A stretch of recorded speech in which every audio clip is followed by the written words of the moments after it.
So this is probably going to be one of the most common problems you run into with, well, really any espresso machine.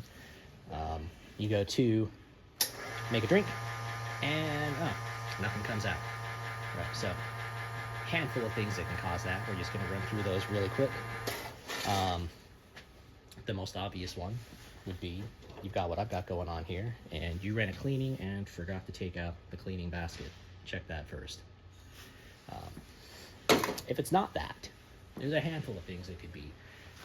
Check your dial in. If your coffee is just way too fine, if you've overdosed it, it just might be too hard for that water to get through. You may need to do a grinder adjustment. The way that I would check before I did that is remove the portafilter and just see, with nothing in there, do I have water?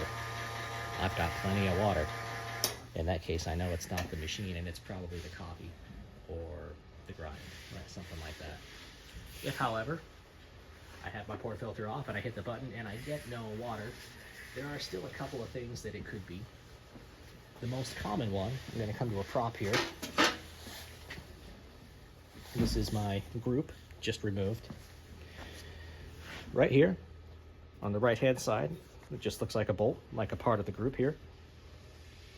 If we remove this, this takes a 21 millimeter socket. Don't use a wrench, you'll regret it, you'll damage everything. Use a socket, 21 millimeter.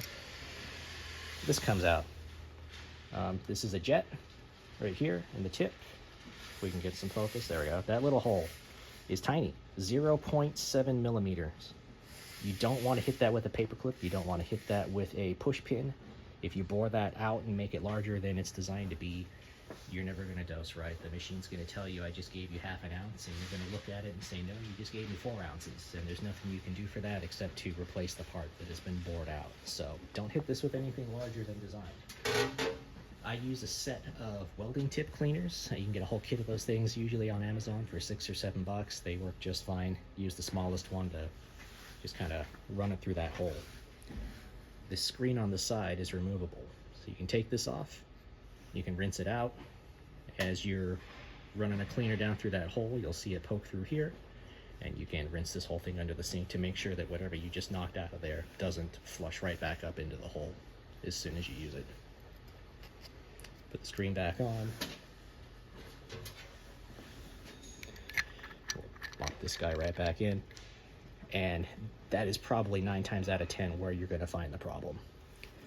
If that doesn't do it, chances are here inside your valve, if somebody runs a cleaning and they don't rinse it well enough, all that soap, that kefis and whatnot can harden up inside the valve and clog the valve. So you would need to remove this coil, and you can spin off the valve stem and clean everything out, get all that junk out of there. Make sure if you do this that the water is turned off for this as well. Before you take this jet out, before you take this valve off, this is all under line pressure. This is the first place where the water stops. So turn the water off over at your filter so you're not spraying hot water all over yourself when you take this apart. But jet, valve, the last place you'll usually see it is going to be right around here with this guy here in the flow meter. This flow meter is also jetted to that same 0.7 millimeter size hole. So again, with the water off, if you take the cap off, there's a little spinny impeller in there. Take the impeller out and you might find a chunk of plumber's tape, a chunk of rust from the city pipes. You might find a bunch of scale built up in there. Interesting things make their way into the flow meter from time to time. But those 3 places are probably going to clear out 99% of the clogs you find.